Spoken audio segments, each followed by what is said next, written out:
abbummaaki anaatti agarsiista.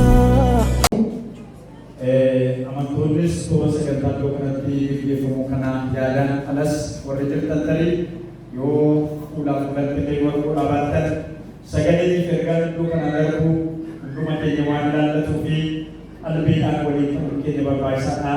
Waaqayyoo isinii wajjin haa ta'u.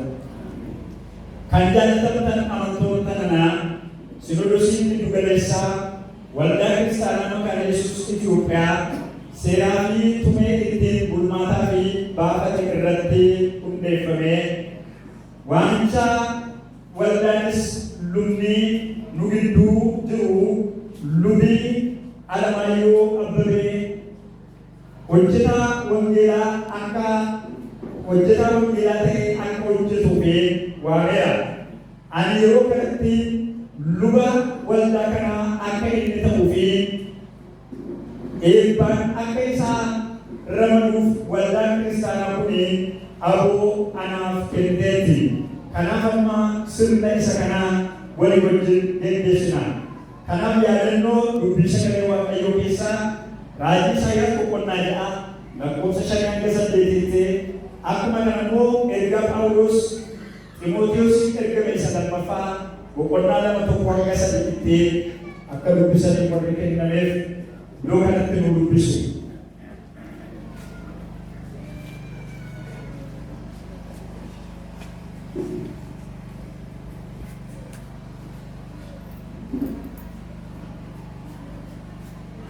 Isaayyaas boqonnaa 6 lakkoofsa 5 hanga 8. Eshi daumatiani maqaa Waaqayyoo kun dubbisa. Yeroon ani wayyooka ani nama arrabni isaa xuraa'e namoota arrabni isaanii xuraa'e kana jiraadha.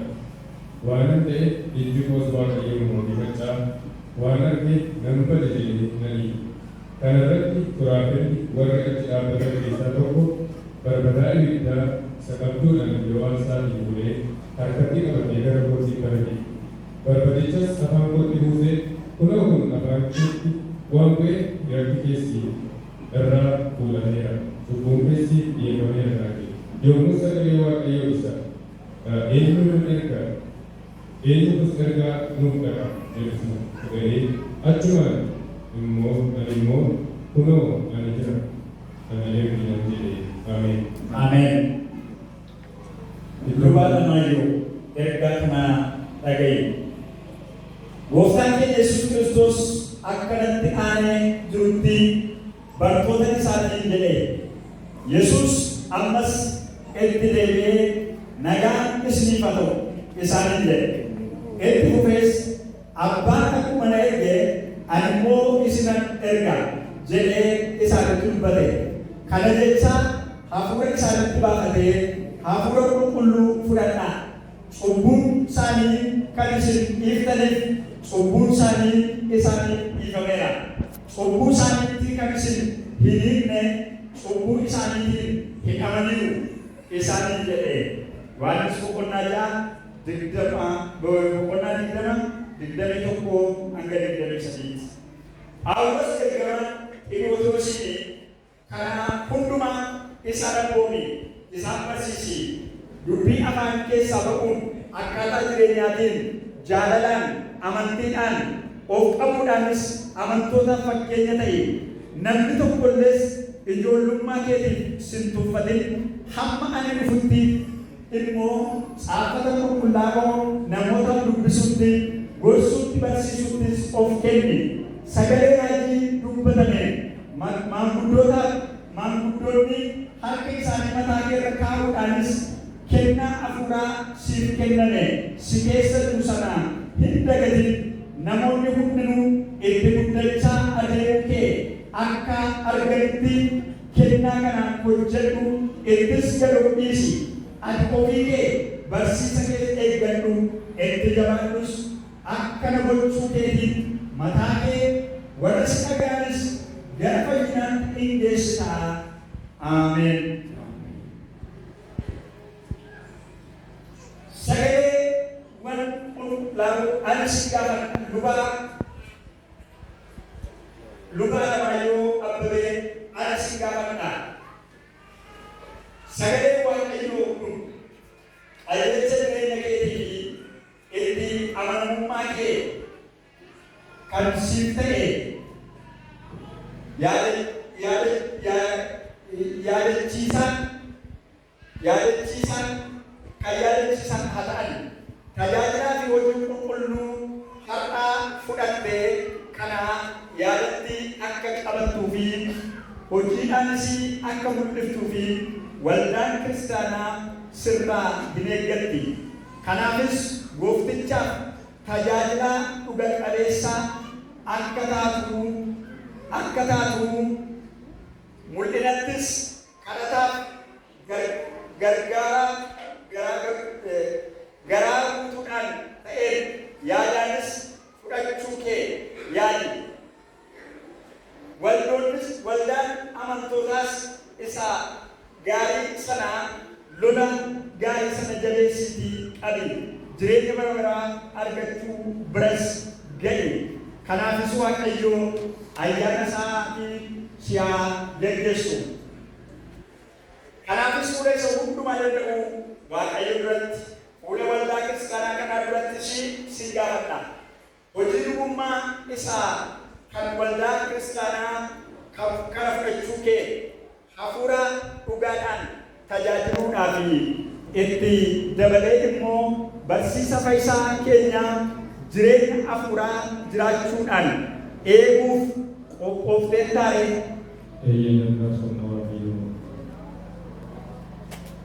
Waaqayyoo isin gargaaru. Amantoonni dhaabadhaatii gorsa kanatti aadaa jiru dhaga'aa. Kan jaalatamtan kiristaanota tanaa lubi Alamaayyoo Abbabee akka isin lubaa akka isiniif ta'uu fi akka isin tajaajilaniif isin waamtan kun kan abdachiise dhageessanitti. Kanaafis ani isinan gaafadha. Yesuus Kiristoos gooftaatti eeguu keessanii fi isa barsiisaa keessan akka ta'uu fi itti gaafatamni kan isatti kenname kana kan fudhattan jaalalaan hafuura ulfinaa fi abboomamuudhaan isin argisiisuudhaaf Phaawulos qulqulluun ergaa isaa keessatti warra Tasaloniqeetti erge isa duraa keessatti obboloota kanaa warra isin gidduutti hojiitti dadhaban karaa gooftaas warra isin geggeessanii fi isin gorsan ulfinaan akka ilaaltan isin kadhanna. Sababii hojii isaaniitiifis herrega jaalalaatiin baay'ee ol isaan qabaa akka jedhe hubachuudhaan ulfina isaaf akka kennitaniif isinan gaafadha. Kanas Waaqayyoo ayyaana isaa isiniif baay'isu. Walii wajjin taaneetu hin kadhanna. Yeroo kadhannaa kana akkuma sila jenne kadhannaa walii jalaa kadhannaa amma kadhannaa walii jalaa kana keessa obboleessa keenyaaf dabalatee ayyaana Waaqayyoo hin kadhannaa. Akkuma jenne namoota warra rakkatan amma gargaarsa akka keenya irraa ta'aa jiru kana yaadachaa hin kadhannaa. Biyya keenyaaf hin kadhannaa.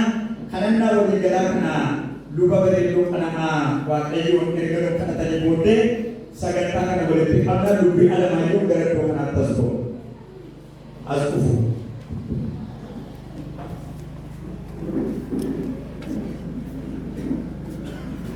Hin kadhannaa ergasii booddee bareedoon itti dhufanii nu kadhatu.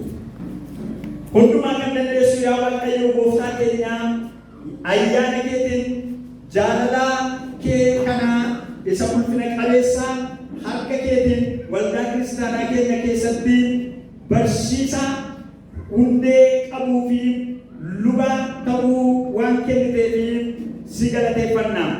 Hojii isaa inni lubummaadhaaf itti ramadame kana keessatti ayyaana kee akka baay'iftuuf si kadhanna.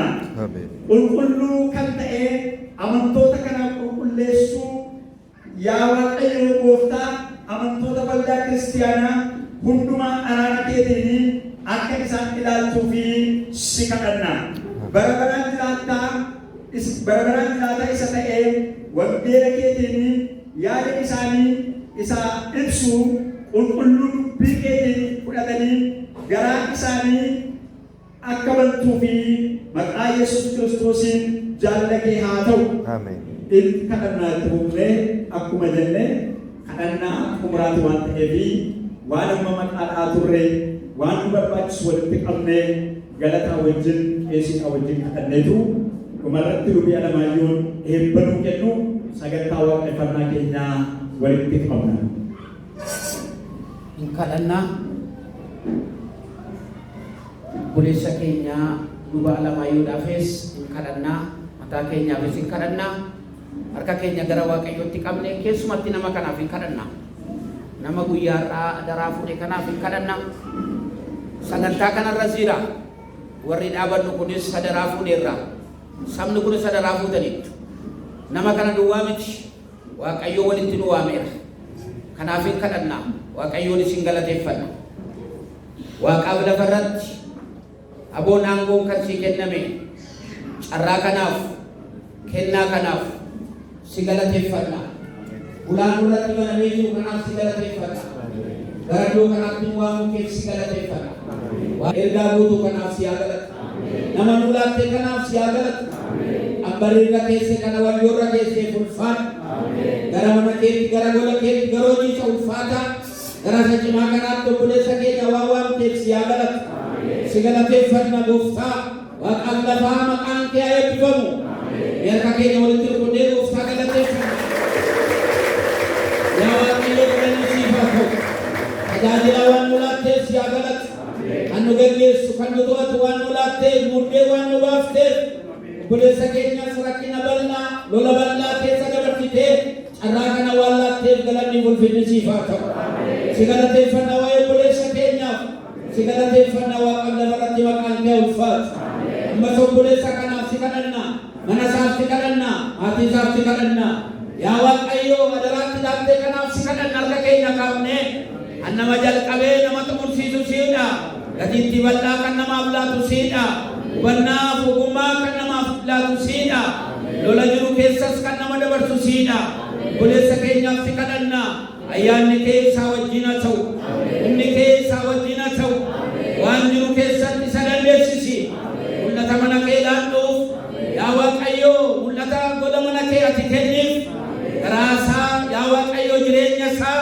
yaa Waaqayyo sitti laanna ati danda'i kan nama danda'u kan nama nuffine ol kaasee yaa Waaqayyo lafa kan nama buufne siidha harka keenya kaafnees kadhanna nama kanaaf ammayyoo ammanumatti wajjin tayyatu mana isaa wajjin tayyatu maatii isaa wajjin tayyatu lolli hamaan isa adda kenniifatu ni musee baddalaatti adda kenniif hubannaa isaaf kenniifatu yaa Waaqayyo kana caalaatti qaramee borodamee saba kee tajaajilu akka danda'u maqaa Kiristoos Yesuusiin ta wajjin tayyatu akkuma kana si kadhanna yaa Waaqayyo biyya keenya ni agarta haala keessa jiru ni agarta qaala'insa ni agarta biyya gogii rukutee ni agarta yaa Waaqayyo harka keenya kaafnee si kadhanna sagalee keenyatti dubbataa turte yoo si kadhannee bubbee dhaabda yoo si kadhannee qilleensa dhaabda yoo si kadhannee baramaa keessa nu dabarsita hin dandeessa nu dandeessa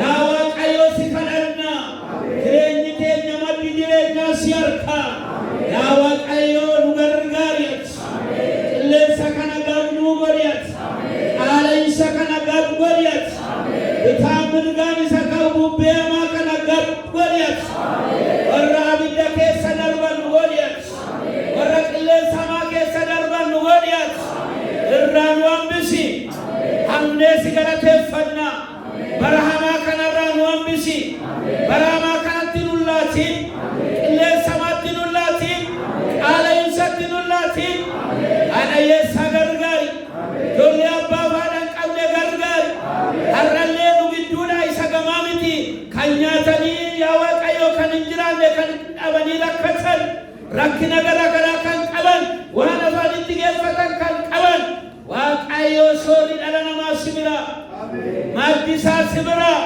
harka keenya kaafnee si kadhanna waaqayyo gargaariat magaalaa keenya gargaariat baadiyyaa gargaariat qilleensa keenya qilleensa nagaa nuu kenniat waldaa kanaaf illee si kadhanna karoora isaan fudhatanii ka'an kana galmaan gayyat manayyuu namatti ni jaartaa kan keemitiin kan hin jirreen jiraachiftaa saba kanaaf laadhoo saba kanaaf ulaabaniat yommuu ulaabatu ni qata gara mana keetti qata ati laadhoon siillaadha jette museedhaan saba kanaaf kenni sabni kun mana kee falaatu karoorri kun galmaa haa ga'u sagantaa guyyaarraa bulfaadhu eebba guyyaarraa bulfaadhu faarfannaadhaan sagaleedhaan kallattii hundumaan sanutti dubbattee bulfaadhu eebba dura jiru bulfaadhu waa'ee saba kanaaf ulfaadhu waa'ee sagantaa kanaaf ulfaadhu ammas barri keenya jireenyi keenya si harkaan wajjin ta'i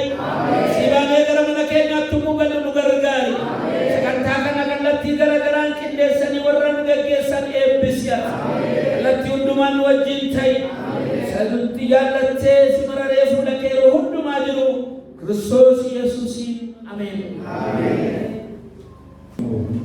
Yaa abbaa keenyaa Waaqa kan jiraatu maqaan kee haa qulqullaa'u mootummaan kee haa dhufu jaalalli kee Waaqa akka ta'e akkasuma lafarrattis haa ta'u halluu hobbee keenya kan nuuf kenni yakkaa keenya nuuf dhiisi nus sabii akka hin fudhataniif ormatti nu galchin hamaan oolchi malee mootummaan kan keeti yoo humnis galannis bara baraan ameen. Waaqayyo galateeffannaa Waaqayyo galateeffannaa ta'u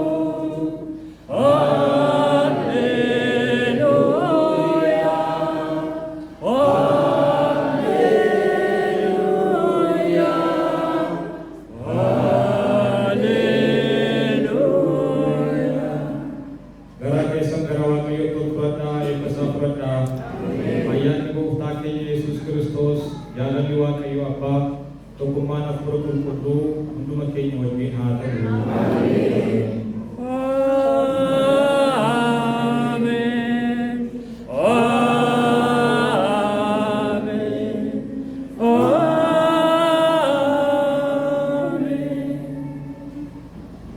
Nagaa Waaqayyo giddiidhaa gooftaaf hojjetaa.